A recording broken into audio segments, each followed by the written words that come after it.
It's the morning of January 25th, 2011. I'm Michael Aron of NJN News, here for the Rutgers program on the governor, the Brendan T. Byrne Archive. We are in Roseland, New Jersey, at the offices of Carella Byrne. We're in Governor Byrne's personal office here for our final interview with the governor in this series that we started 5 years ago, back in 2006. We're going to talk about the end of the Byrne years and what has the governor focused on after leaving the governor's office. Before we get to the end of things, you wanted to tell a story about Jimmy Carter. Go ahead. I was very close to Carter, first governor to support him. Now he gets elected. My great ambition is to play tennis on the White House tennis court. So now I figure I got the president as one of my best friends. I'm going to play tennis. Never got the invitation to play tennis. The story I heard, and it's probably not true, but the story I heard was that Jimmy Carter took tennis lessons from a man by the name of Frank Brennan, who had also taught Billie Jean King and was from New Jersey. The story is that Carter asks Frank Brennan, "Did you ever see Brendan Byrne play tennis?" And Brennan says yes. Carter says, "Do you think I could beat him?" And Brennan says no. So I never got the invitation. I like that story, and whether it's true or false, I love telling it. And the punchline is, when Ronald Reagan gets to be president, I tell Ronald Reagan that story. And Reagan calls an associate over and says, "Next time Brendan Byrne is in Washington, make sure he gets to use the White House tennis court." And the punchline to that story is, Reagan got 2 terms and Carter got 1. Did you get to use the tennis? Oh, yes. Okay. Yeah. Reagan didn't play tennis, but I got to use the court. So there. Is it an indoor court? No, it's in the back? Court. And the one thing you have to keep in mind, if the ball goes over the fence, you don't go after it. You stay where you're supposed to stay. And the Secret Service pops up anytime that you look like you're straying. Before we rolled the tape, you started to tell us about the first president you met. Probably Eisenhower, and I'm vague on when I met him. I know. I think I met him at a governor's conference, probably in Williamsburg, Virginia, and he came in and spoke to the governors. Minor was the governor, but I was in the audience. And on the way out, he came by my table, and I shook hands with him. What did you think of him? I admired Eisenhower. I was in World War II, and I remember Eisenhower telling us we're going into France. And I figured that may affect me. And it did, actually, ultimately. But anyway, I admired him as a general, as a leader. He had a great style, and I think he was a good leader. We want to talk about the end of your governorship, but there was one thing that also came up in our discussions before we turned the tape on this morning, and that's a pivotal meeting in 1973 in the spring, right as you're deciding whether to run or not. You've just decided, all right, you're going to do it, and you meet with Fitzpatrick of Bayonne. What was his first name? Francis Fitzpatrick.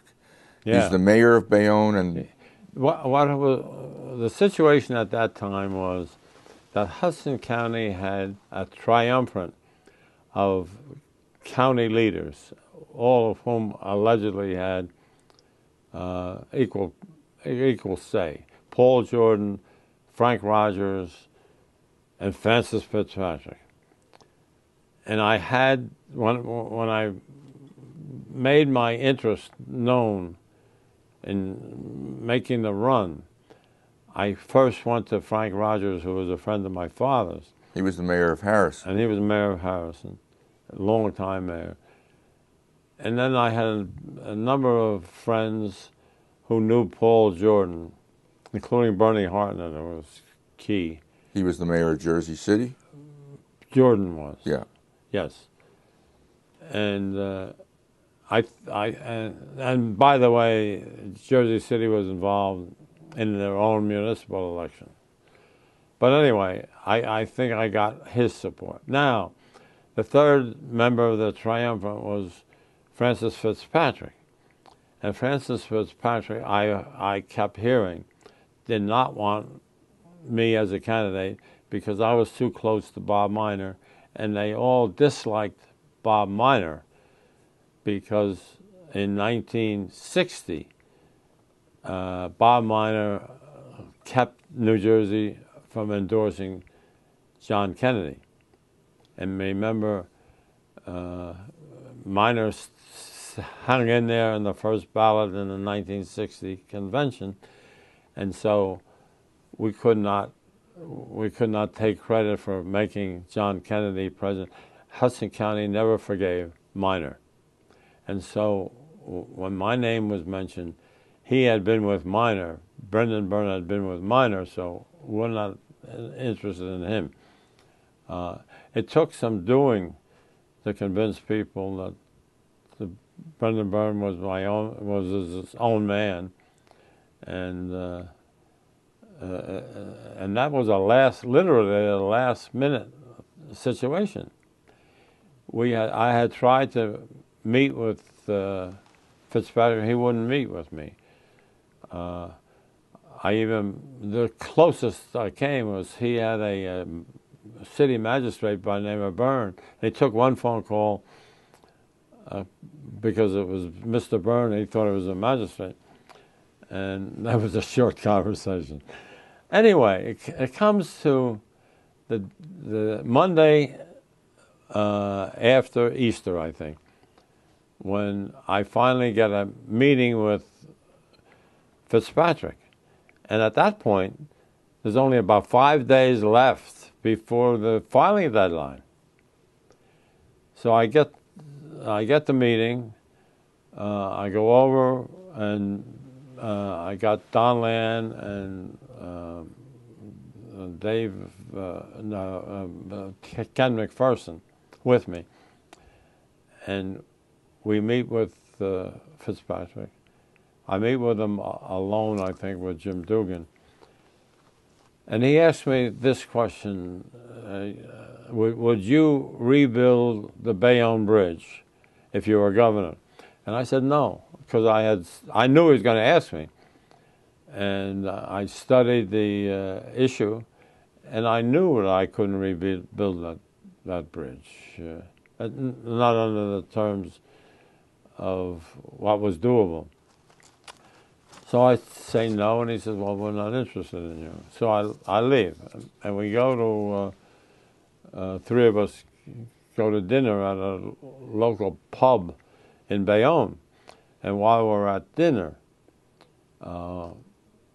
McPherson calls Dugan, and the telephone conversation, I don't know what it was, but as a result of the telephone conversation, I get invited back to Fitzpatrick's house in Bayonne after dinner. And I go back to the house with Land and McPherson. I go back to the house, and it's raining. I meet him on his porch. And as soon as I sat down, he said, you got the nomination. And I said, I got to understand what that means. I said, does that mean I got the line in Hudson County? He said, you got the line in Hudson County. It was over. And then I wound up. The primary was over. The primary was over. And then I wound up allegedly, in theory at the time, I was going to run against Cahill, who was going to beat Sandman in his primary. And when Sandman beat him, the fall election was over too, because I think the New York Times endorsed me right after Sandman won that primary. Not because it was me, but because it wasn't Sandman. Apparently there's more to the story of the Bayonne Bridge when you ran for re-election in 1977. Was it an issue? Well, when I ran in 77, Fitzpatrick was no longer mayor of Bayonne. I forget his name. Dennis Dennis Collins was. Yeah, and Dennis Collins was convinced that I was not only going to lose, but that I was a drag on the ticket in Hudson County. And so he announced that from his standpoint, the ballots started with the legislative candidate. And he clearly indicated he was not endorsing me for re-election. Did the bridge have anything to do with that or not? I'm not sure. He was, no matter what, you know how my wife will tell me she's not going to the movies because she doesn't like the movies. She just doesn't want to go to the movies. I think he was determined not to let me drag the ticket, no matter what if I had supported a bridge or a whole bridge, it wouldn't have made any difference. Now it's 2011, and we're finally getting around to raising that bridge because we have to. It's a different bridge, by the way. Oh, is it? Oh, yeah. Because it's a different... It's a bridge that will allow the traffic that the other bridge would not have allowed. You flew over that bridge when it was blown up? That may be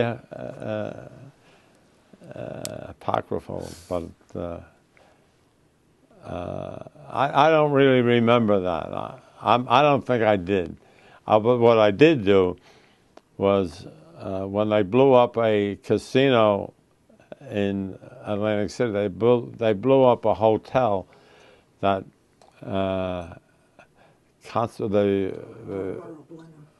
the Marlboro plenum? Yeah, that the architectural editor of the New York Times was a big supporter of it, and criticized me for it, and held up the progress on it. I was there when they blew up the Marlboro plenum. The architecture critic of the New York Times held up the progress by protesting? I think her editorial criticism of my Ada Louise Huxtable. Yeah. Yeah. She was the old architecture critic of the New York Times.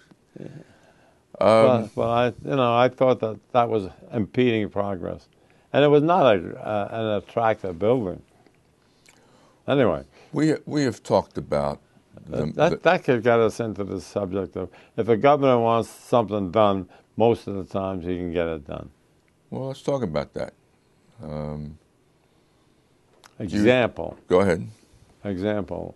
I wanted some money for the MacArthur Theater when I was governor. I asked the local theater in Princeton. Yeah. I asked the Council on the Arts to give me the money.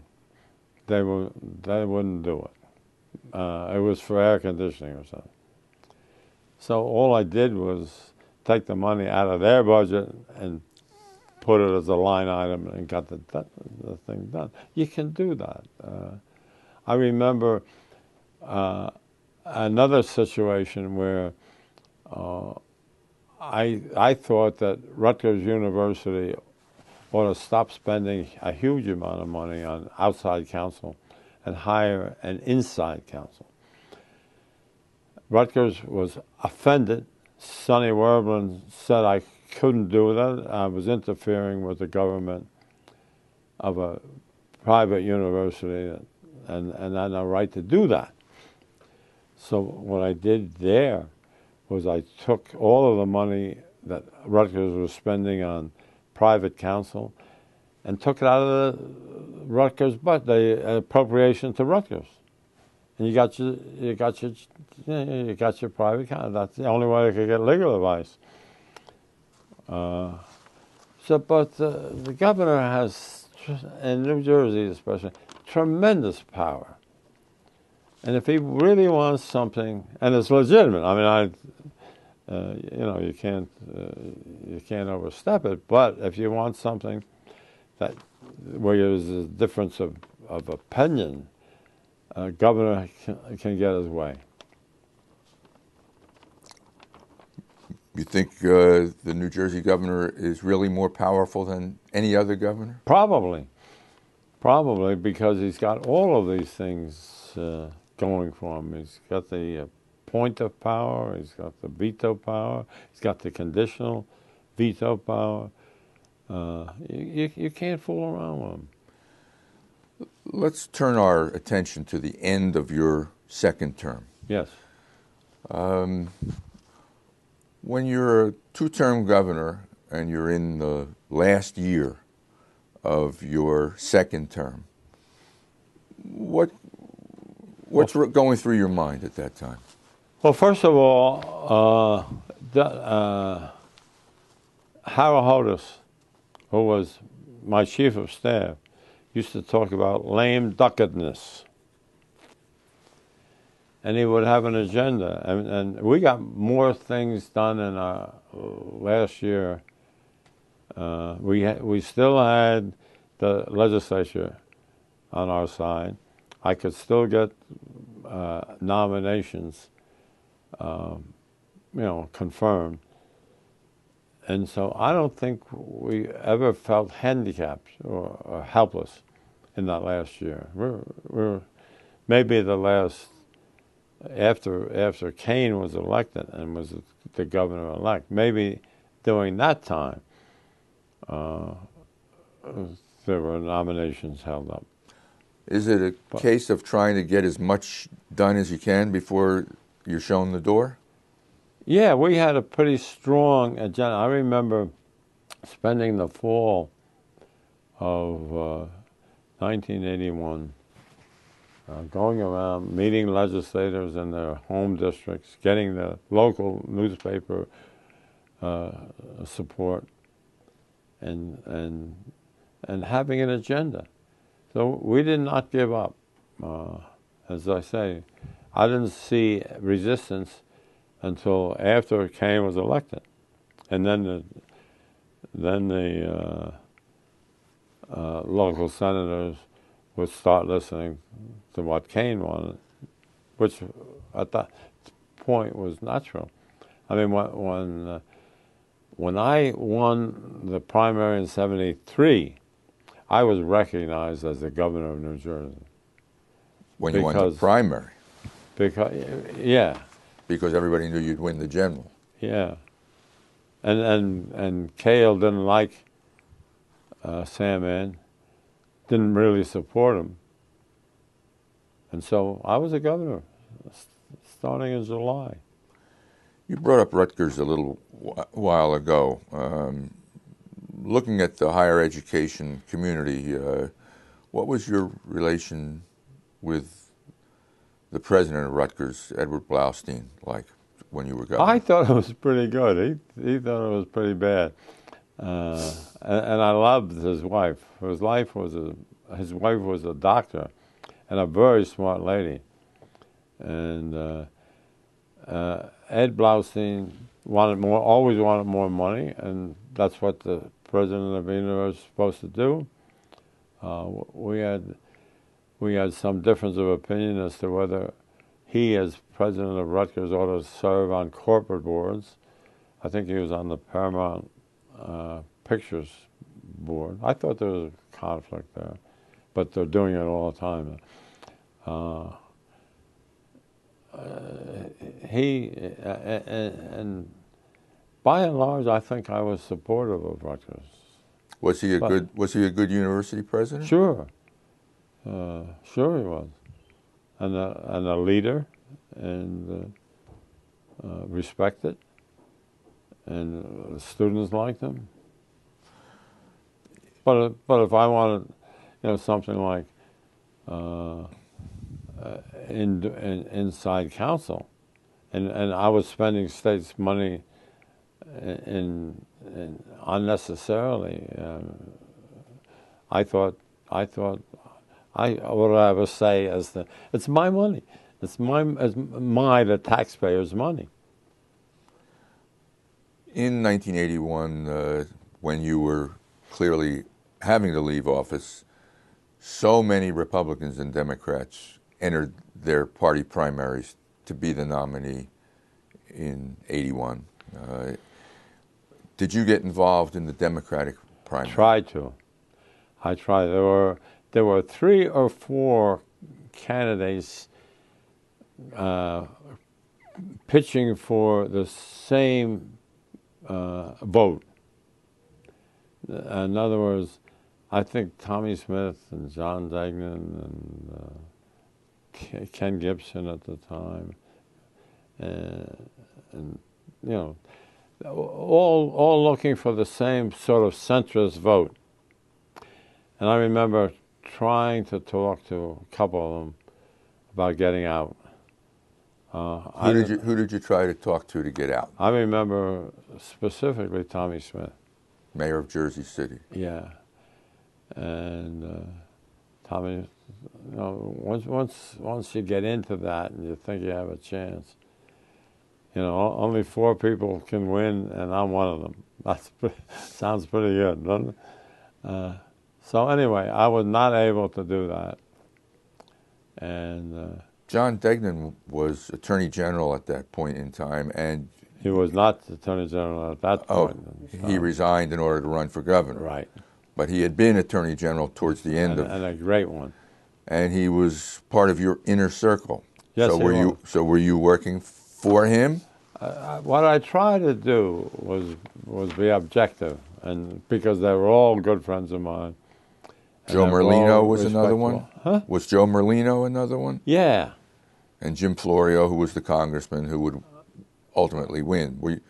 But go ahead. You were saying what you tried to help Degnan? I tried. Well, what I did was I tried to be objective and say good things about them all.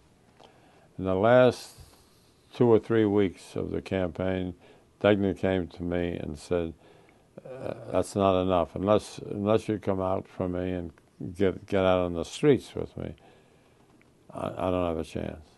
And so I did. I went out on the streets with Degnan for the last, I think, 3 or so weeks of the campaign. I thought he'd be a great governor, and he would be, and still would be. Florio won. Do you remember where you were on election night that night? In 81? Were you with Degnan? No. Were you in Camden? I have a... Morven with me. Don says you were at Morven with him. I was? That was, you seized the Camden machines. Okay. I don't really remember. Okay. So Florio won. How were your relations with Jim Florio? Good. He's not my warmest friend, but I have a great respect for him. I have come to appreciate Jim Florio. I come around to be a great advocate of the Pinelands, and served as the chairman of the Pinelands Commission for a number of years. He's got a solid record as governor, and won the Profiles in Courage Award from the Kennedy Library in Massachusetts. Yeah, for his gun control work, right? That's right. Yeah. Tom Kane beat Jim Florio that year. What were your relations with Kane like during the transition? We've always been very close. When I was governor, I put Kane on the Parkway Commission and gave him the kind of exposure that he took advantage of in campaigning. I mean, he would be the one to introduce somebody at the events at the Parkway, and he was a good candidate and a good governor. The families have always been close. When I left office in '82, the first invitation I had to be on a corporate board was from Bob Kane. Which board? Elizabethtown? Elizabethtown Water Company. And we've been close ever since. And when Kane was governor, he put me on the sports complex. Sports Authority. Sports Authority. Yeah. Yeah. Did you enjoy that? Oh, sure. Sure. And I stayed on that until I left office and became a part owner of the New Jersey Devils. And I thought it was a conflict to be on the Sports Authority while I owned at least a small piece of the New Jersey Devils. So you resigned from the Sports Authority? Yeah. About how many years did you serve on the Sports Authority? 3 or 4 years. What else did you do when you left office? I got on a bunch of boards. What boards? Prudential. The ex-governor automatically gets on? Oh, no. No? No. I think Minor, Cahill, and I were appointed to that board. But none before, none since. But I was on the Ingersoll Rand board, Elizabethtown Water Company, Bell Telephone Company. And how did you enjoy being on a board after being governor? I enjoy it. It was a great education. I should have had those experiences before I became governor, because you get a great insight into corporate governance. I mean, I'm not the first governor to say that I should have had my corporate experience before I became governor. And I did learn a lot from it. And did you come back here to this law firm? The day after I left office, I became a member of Carella, Byrne, and so forth. That's right. You had not been part of this firm prior to... No, but Charlie Carella, his family and my family had some connection. And Charlie had worked for me in the prosecutor's office. Matter of fact, there was a famous Charlie squad composed of 5 or 6 men whose first names were Charlie. And they were the Charlie squad. They were the organized crime people. And he headed it. When you came back to the firm, did you practice law? Sure. What kind of law? Commercial law? Mostly trial lawyer. I don't look like it, but mostly a trial lawyer. And I met, early on, I met Tom Carvel. And he was the ice cream man. And I wound up doing all of his local litigation, New York, New Jersey, and so forth. And we got to be great friends. And as a matter of fact, as I sit here, tomorrow I'm going to a meeting of the Carvel Foundation, of which I'm a member. And I've been almost ever since I left office. He was a great guy. He was a good citizen. Where did he live? Mostly in Yonkers, New York, in that area. But anyway, I did a lot of litigation for him. I tried a long case for Whitco Chemical Company, and did a fair amount of court work in New York, and I became a member of the New York bar, and tried some cases in New York. Did you have to take a bar exam? I got. There was a small window where you could be granted reciprocity, and I took advantage of it. So I was in. I think I'm still in the New York lawyer.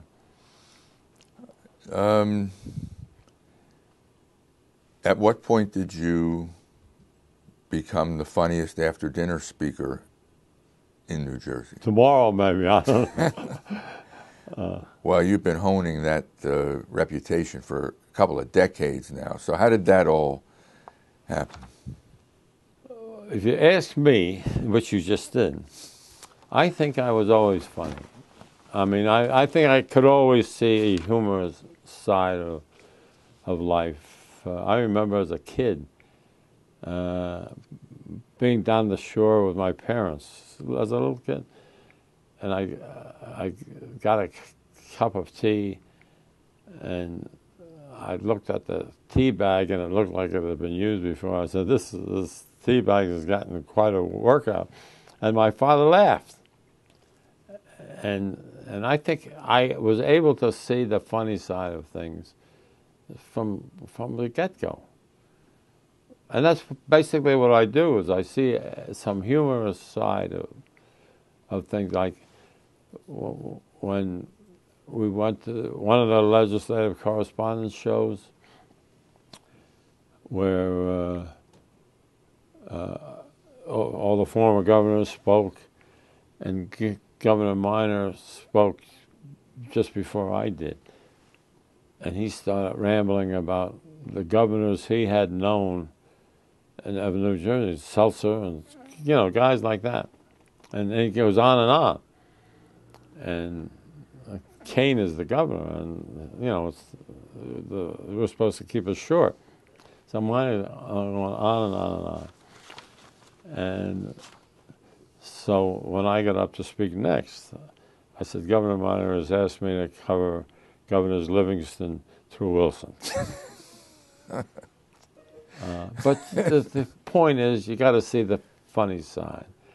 One time, I at a legislative correspondence show, the correspondents did a skit where they suggested that I couldn't read beyond the 6th grade level.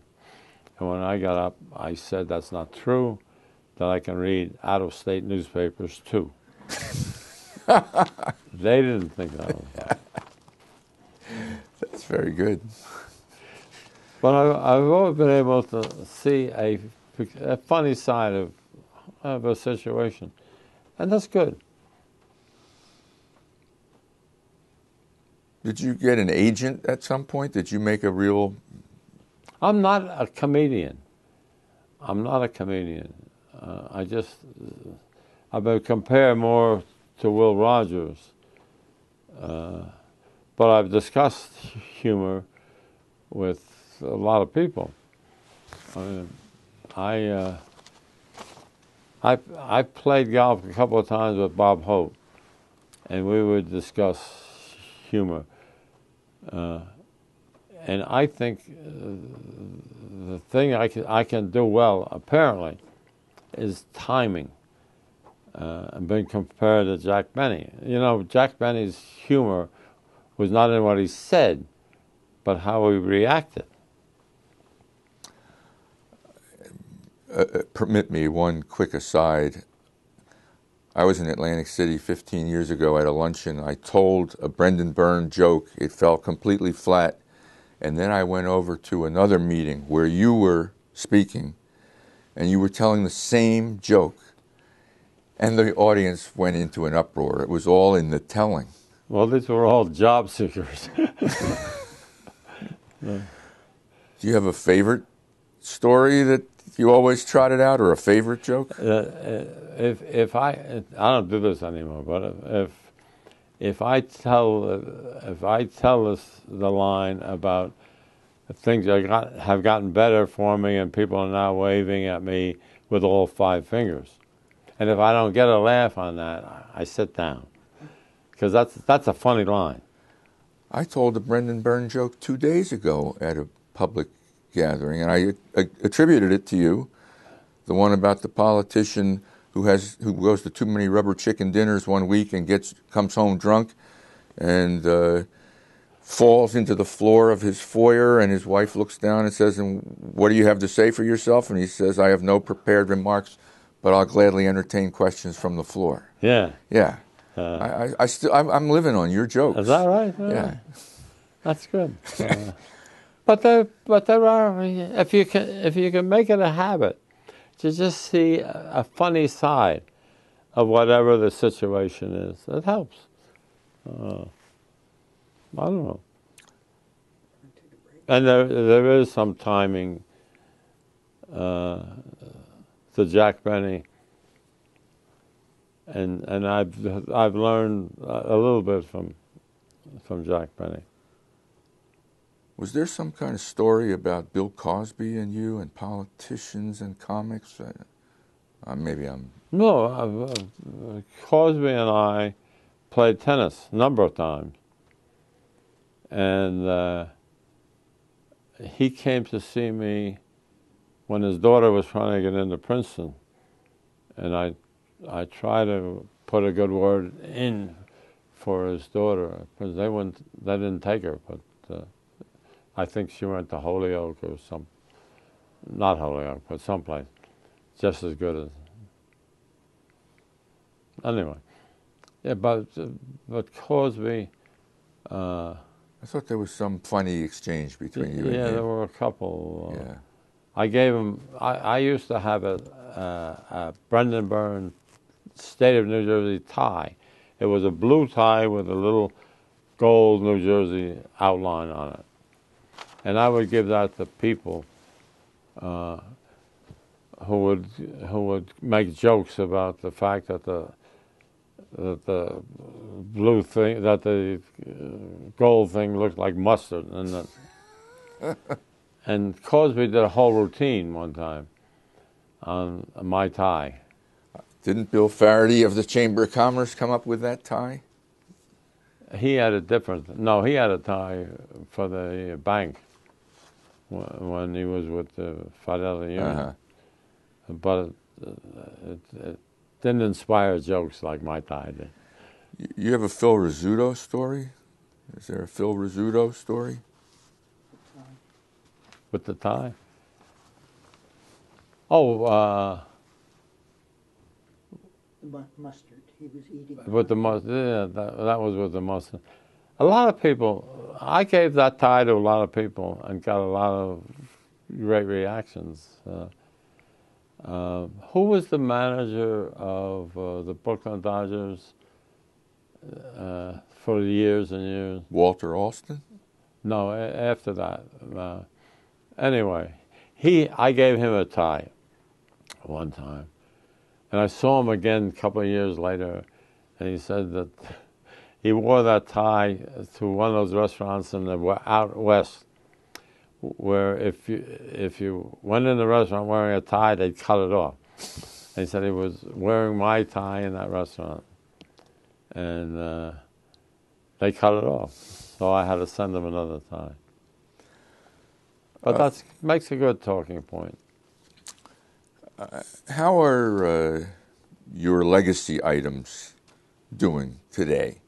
The Pinelands, Atlantic City, New Jersey Transit. The Pinelands you have to watch every day, because the Pinelands, when you lose, you've lost. And people who say, well, we have to have balance in the Pinelands, it means you're going to develop half the Pinelands. And I think that Governor Whitman was a real danger to me in that area, because she talked about balance all the time. I think they stopped her from some of the stuff. But Go ahead. as we speak here, I have not seen a firm, enthusiastic commitment by this governor to the Pinelands, so I worry about it. This governor is Governor Christie. Yes. Okay. And I talk to him and the lieutenant governor all the time about the need to defend the Pinelands, and they have been chewing away at it, eroding it. I mean, for good causes, as they see, expanding Stockton State College, for example, into the Pinelands. You can't argue that it's not a good cause, but it's a little more of the Pinelands gone, and every time something goes, the perimeter shrinks. I do worry about the Pinelands. Atlantic City? Casino gambling? Not worried about Atlantic City because I think there's a feeling that I said it would be honest. It is honest. It is honest. But to say it's so honest that we don't have to watch it anymore would trouble me, and I think it's troubled a lot of people. And so I would think that we ought to have a constant vigilance in Atlantic City because it can deteriorate. The fact that gambling is on the way down in Atlantic City? Anyway, yeah. Not as on the way down in Atlantic City. It's just Atlantic City has a smaller piece of the pie. And I understood when I did Atlantic City, first of all, it was the only alternative I had in Atlantic City. I think I told you that before we did Atlantic City, we went out to Disney World or Disneyland or whatever, and to see if we could entice them into making Atlantic City a Disney World. And they told us, look, in Disney World, we don't make money until after Thanksgiving. A month of December is our profit. And for you to say, do it in 4 months or 5 months in Atlantic City doesn't compute for us. So we finally went for casino gambling. I don't know why I picked New Jersey Transit as the number 3 legacy item, but I did. Is it something you created, right? It's something I created, and something looking back on it, you would think absolutely it had to be a chip shot. But the Union fought New Jersey Transit tooth and nail. And we had fortunately, and one of the things I really had going for me in New Jersey is that I had both houses of the legislature for 8 years. I never had to deal with a dissident branch, and really was able to keep my Democratic majorities in discipline, so that when it came to New Jersey Transit, first of all, I got a good sponsor on that, and I'm beginning. Frank Herbert. Yeah, Herbert, Senator Herbert. I think of him all the time, anyway. We had a good bill. We refined it a little bit to take care of some of the union problem, and we got it passed. And it's been well done. It's been well done. It's been well held, and we had some very profitable, distinguished people leading the charge. Carrie Edwards on the Republican side, I'm told. Yeah, but anyway, I had a guy by the name of Lou Gambasini, who was my transportation commissioner. Gambasini was not a political choice. He was a professional, a total professional. and I picked them out of the path operation, and made them the insurance commissioner, the highway commissioner. So New Jersey Transit is a thriving enterprise at the moment, in your Well, view? there's always a contest of how much money we're going to put into this, whether we can build all the things we should be building.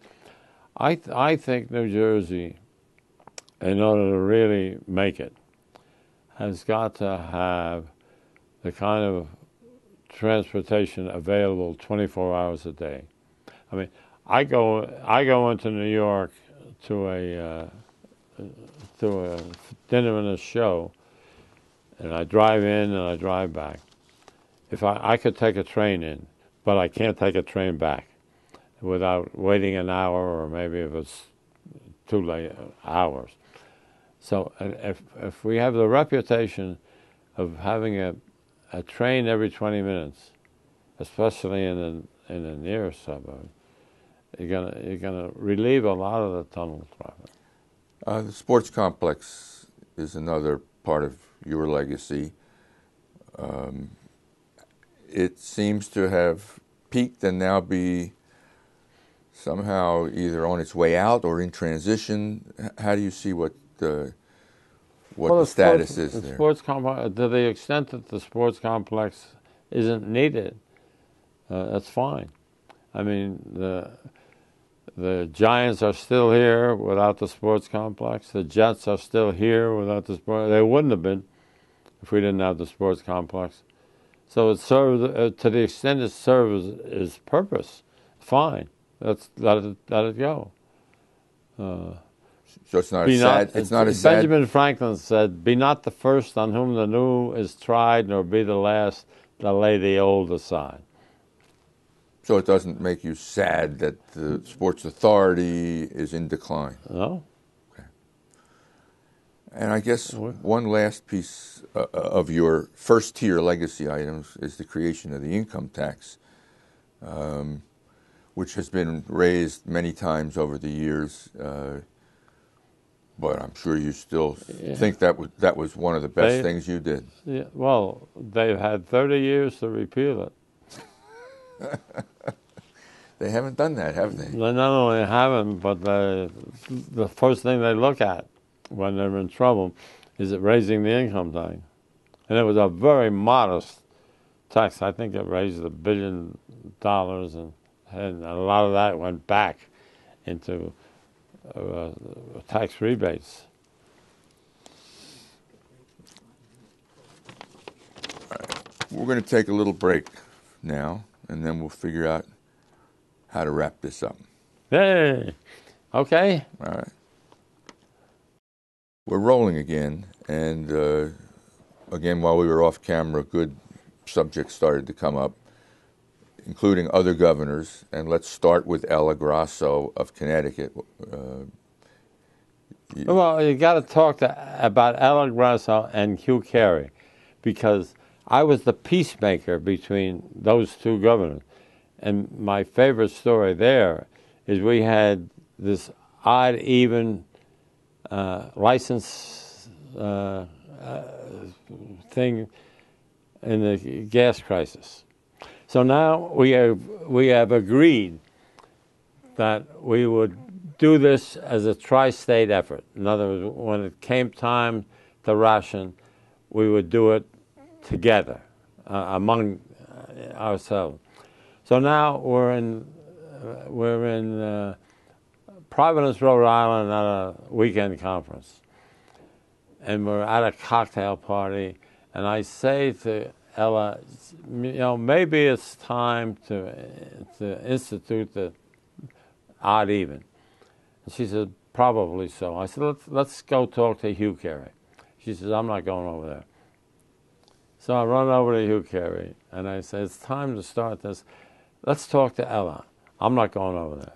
They hated each other, but they couldn't stand each other. They were both Democrats, right? Oh, yeah. Yeah. But they both had a little bit of an ego. And a couple of times when when Carey was running things, Grasso would walk out of the room, or vice versa. And so they had some petty stuff. And when it came down to things that mattered, they were on the same page. But anyway, I couldn't get them together. And so I had to run here. How about Tuesday? How about one? And it was fun. But Ella Grasso, I thought, was a good governor of Connecticut, and the governor was concerned. And Hugh Carey and I were very close,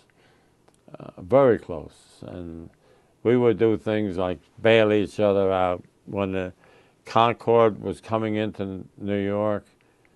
A lot of pressure from Queens on Hugh Carey to stop it. And so Carey said that he was going to get the Port Authority to stop it. He didn't really want that to happen. And so I bailed him out. I said, if he gets the Port Authority to do that, I'll veto the minutes. So now he's off the hook. We worked that way.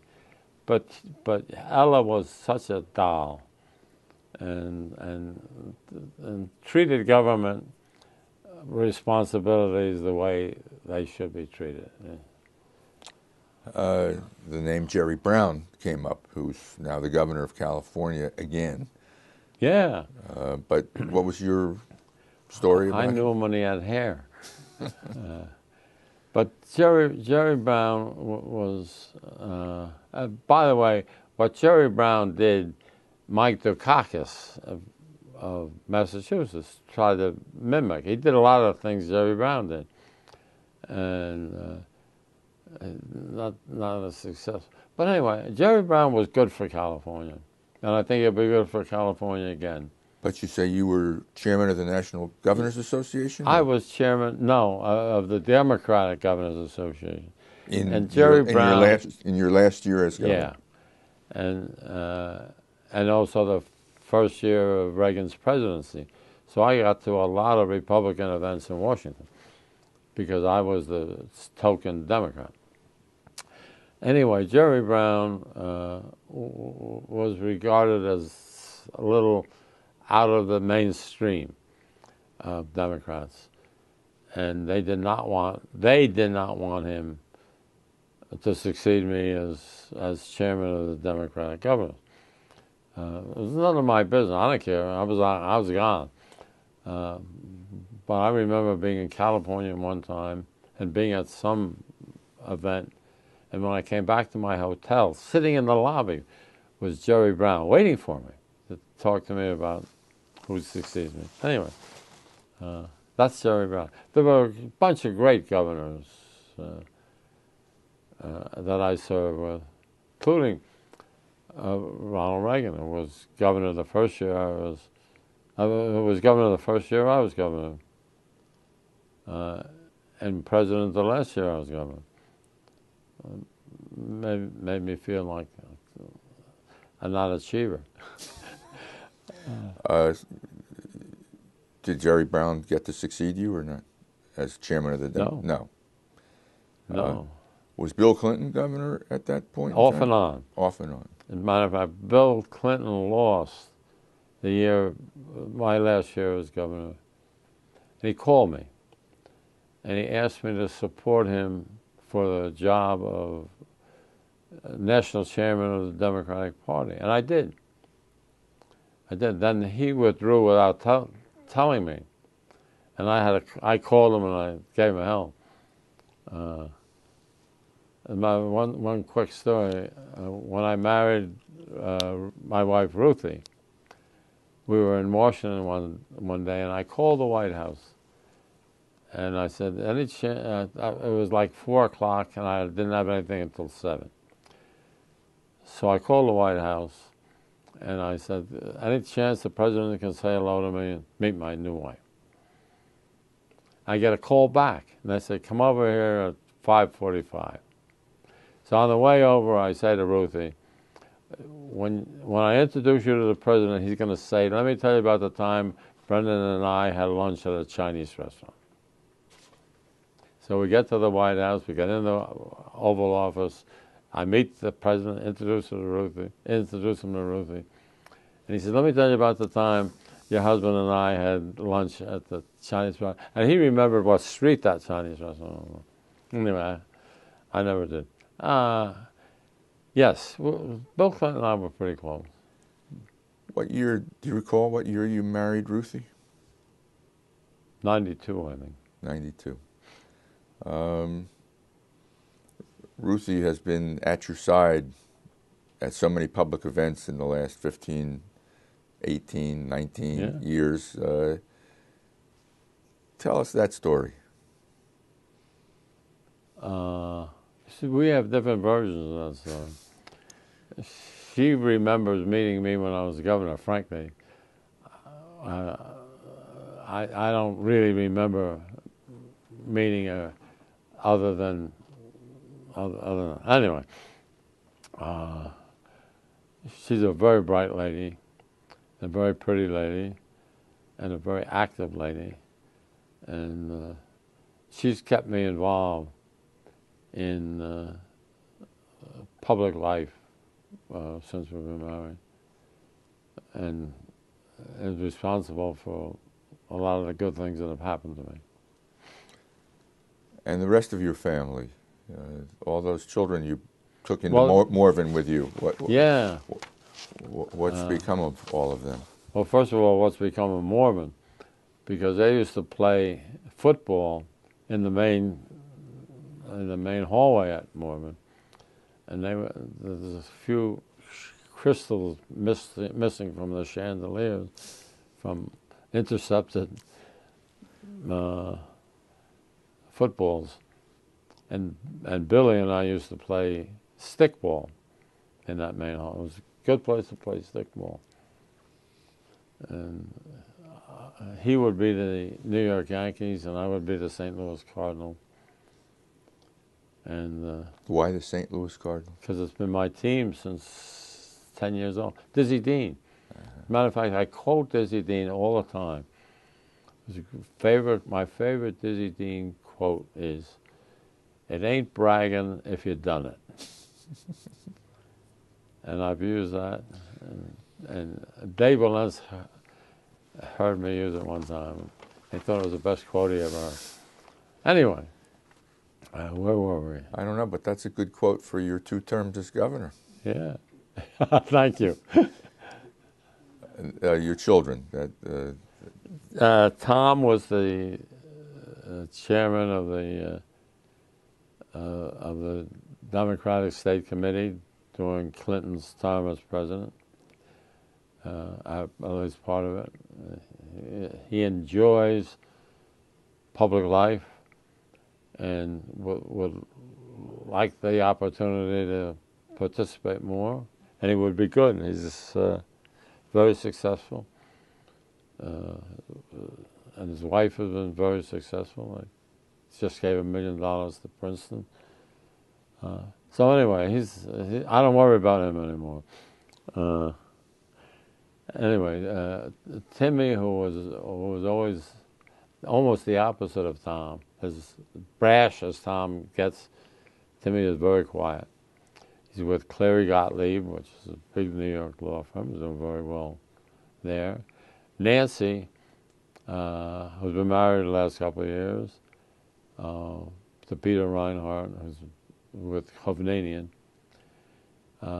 Nancy was in charge of travel and tourism for the state for a number of years. Got frustrated with that job and quit, although it paid a fair amount of money. Nobody else I know quit a job like that. And Barbara, who's got 3 kids now, is a former world champion rower, lightweight rower. Beautiful girl. Did some modeling when she was in school. And we don't worry about her.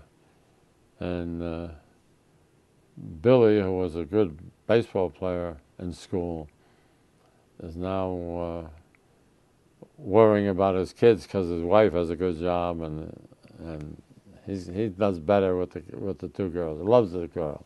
Anyway, that's the family. And what do you want to do with the rest of your days? Live. No, I'm still doing the column with Tom Kane. I enjoy it. I still do things like this, where you get interviewed.